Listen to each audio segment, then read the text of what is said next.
Strategi integrasi adalah strategi yang menyatukan beberapa rentan bisnis mulai dari hulu, jaringan pemasok hingga hilir, jaringan distributor, serta secara horizontal ke arah pesaing. Strategi integrasi mempunyai 3 bentuk. Yang pertama itu strategi integrasi ke depan, strategi integrasi ke belakang, dan strategi integrasi horizontal.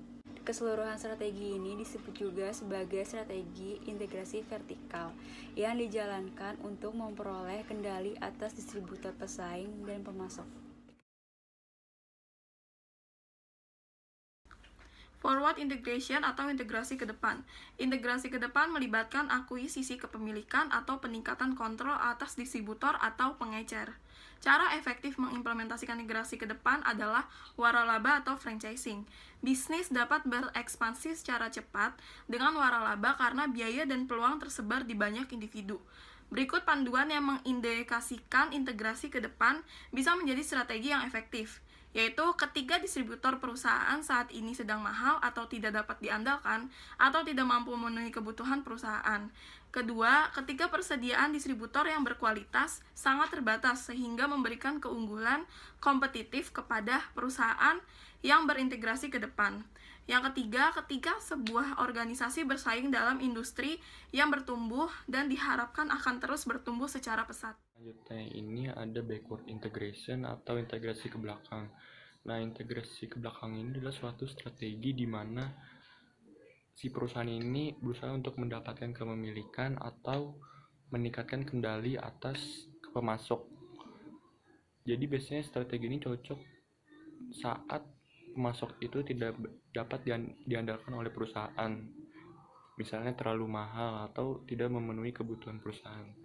Nah, berikut ini adalah panduan yang mengindikasikan integrasi ke belakang bisa dijadikan strategi yang efektif. Yang pertama itu ada ketika pemasok perusahaan saat ini sangat mahal atau tidak dapat diandalkan atau tidak mampu memenuhi kebutuhan perusahaan. Yang kedua itu ketika jumlah pemasok sedikit dan jumlah pesaing banyak. Yang ketiga, ketika suatu organisasi bersaing dalam industri yang tumbuh dengan cepat. Yang keempat itu ketika suatu organisasi memiliki sumber daya manusia dan modal untuk mengelola bisnis baru yang memasok bahan bakunya sendiri. Nah, yang terakhir itu ada ketika manfaat dari kestabilan harga sangat penting. Selanjutnya ada horizontal integration atau integrasi horizontal. Integrasi horizontal adalah untuk mendapatkan kepemilikan atau meningkatkan kendali atas pesaing perusahaan. Salah satu tren yang paling signifikan dalam manajemen strategis saat ini adalah meningkatnya penggunaan integrasi horizontal sebagai strategi pertumbuhan. Merger, akuisisi, dan pengambilan ahli antar pesaing memungkinkan meningkatnya skala ekonomi dan mendorong transfer sumber daya dan kompetensi.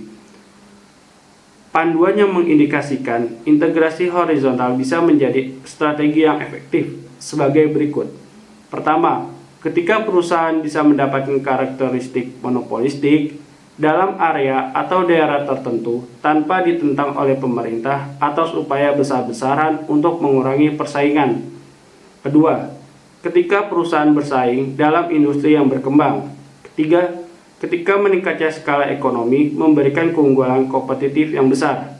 Keempat, ketika perusahaan memiliki talenta manusia dan modal yang dibutuhkan untuk mengelola organisasi yang berkembang dengan sukses. Kelima, ketika pesaing kebingungan karena kekurangan keahlian atau memiliki kebutuhan atas sumber daya tertentu yang dimiliki oleh perusahaan. Sekian, terima kasih.